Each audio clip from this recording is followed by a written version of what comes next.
Halo Sobat Easy Stock, kita mau bahas eh, upcoming recession. Ini kalau kita klik aja di Google ya, global recession, semua orang ngomong begitu. Seperti Elon Musk, orang terkaya di dunia, IMF, mungkin ada kalau dalam negeri Jokowi bilang akan gelap tahun depan. Kalau dilihat resesi, apa yang terjadi di Inggris, inflasi tertinggi dalam 40 tahun terakhir, di US juga seperti gitu. Udah yang harga naik drastis. Kalau kita lihat di sini, ini coal price trennya masih naik. Kalau kita lihat lagi, kita lihat crude oil itu juga naik terus. Ini kita market commodity crude oil juga masih trennya masih naik sebetulnya. Natural gas, gasoline masih ya sebetulnya masih naik ya, meskipun udah ada fluktuatif turun natural gas, meskipun masih uptrend. Ini kan dalam 1 tahun ya, kalau kita kembangkan lagi dalam 5 tahun pasti ininya akan grafiknya akan kelihatan. Belum masalah palm oil naik juga gitu kan. Oke, jadi yang akan kita mau bahas ini ada ulasan dari Adam Khoo. Ini trader dan investor dari Singapura yang terkenal. Dia sudah mensummary bahwa the most profitable sector yang decline most itu di recession adalah communication service, itu lebih dari 30%. Kedua, consumer cyclical, teknologi, real estate, healthcare. Yang naik itu adalah energi. Jadi sekarang ini memang masanya saham-saham yang bergerak di energi. Kalau di Indonesia, kita bicara di Indonesia, itu adalah batu bara dan minyak bumi. Tapi lebih kuat di batu bara, karena batu bara itu biaya operationnya rendah, dan dengan dimatikannya itu PLTU, kalau kami berpikir itu justru, atau kalau kami sebagai pengusaha batu bara, justru itu adalah suatu good news. Kenapa? Karena mereka tidak perlu fokus di domestic market obligation yang harganya rendah. Nah, ini bisa Anda komparasi. Kenapa waktu itu terjadi krisis minyak goreng, atau krisis crude oil, palm oil ya, krisis CPO lah, yang menjadi proyek turunannya kan minyak goreng. Nah, di situ itu kan sebetulnya mafia atau pengusaha kelas kakap itu maunya ekspor karena harganya tinggi. Dia lebih baik dipajak tinggi daripada dia harus fokus supply di domestik. Karena domestik itu apapun harganya rendah, termasuk juga energi gitu. Oke. Batu bara terutama di konteks ini. Nah, kita lihat ini communication service, customer cyclical, dan teknologi. Nah, kita punya alat namanya Easy Stock. Easy Stock itu kita murni analisa fundamental. Analisa fundamental itu dengan menggunakan analisanya Benjamin Graham, dengan bukunya menghitungnya nilai wajar ya. Nilai wajar sekarang berapa gitu, dengan security analysis dan intelligent investor, 2 buku pegangannya Warren Buffett untuk menghitung nilai wajar saham yang listed di bursa. Sedangkan sekarang sudah ada aplikasi yang running di Android mobile, yaitu Easy Stock.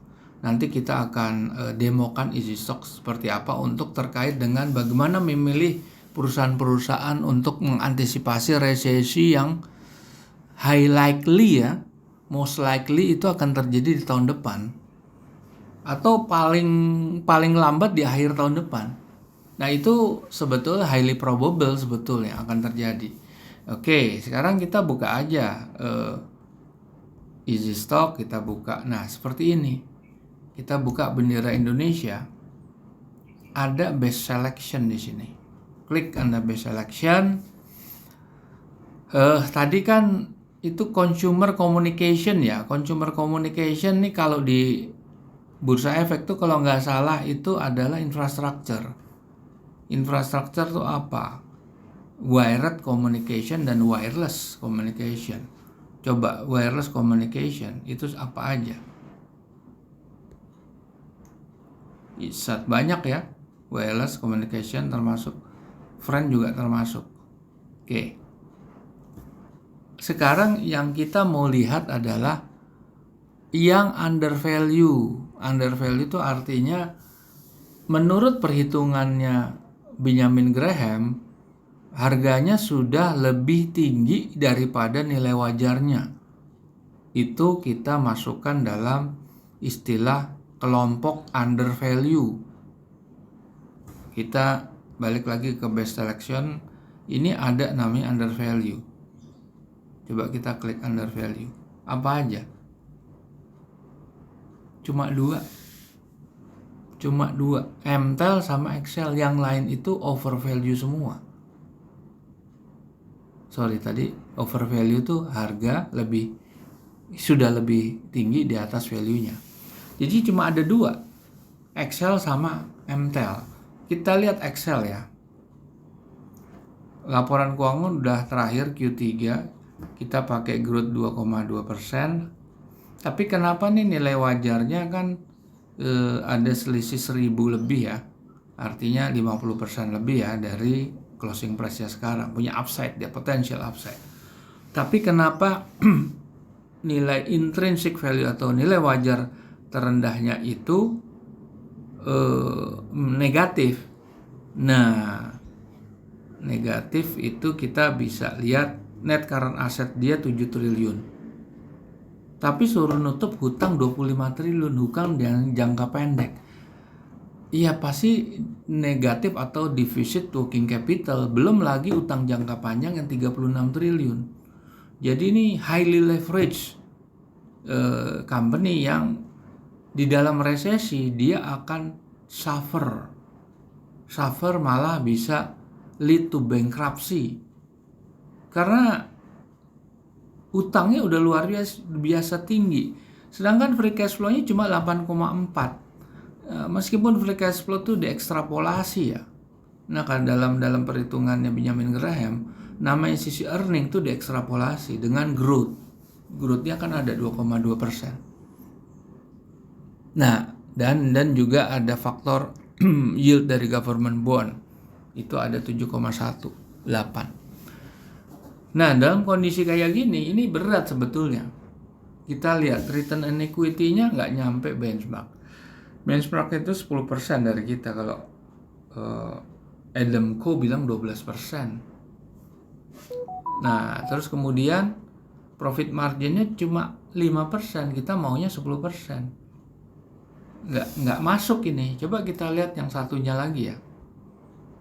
MTEL. Ini masih Q2 ya, karena belum keluar.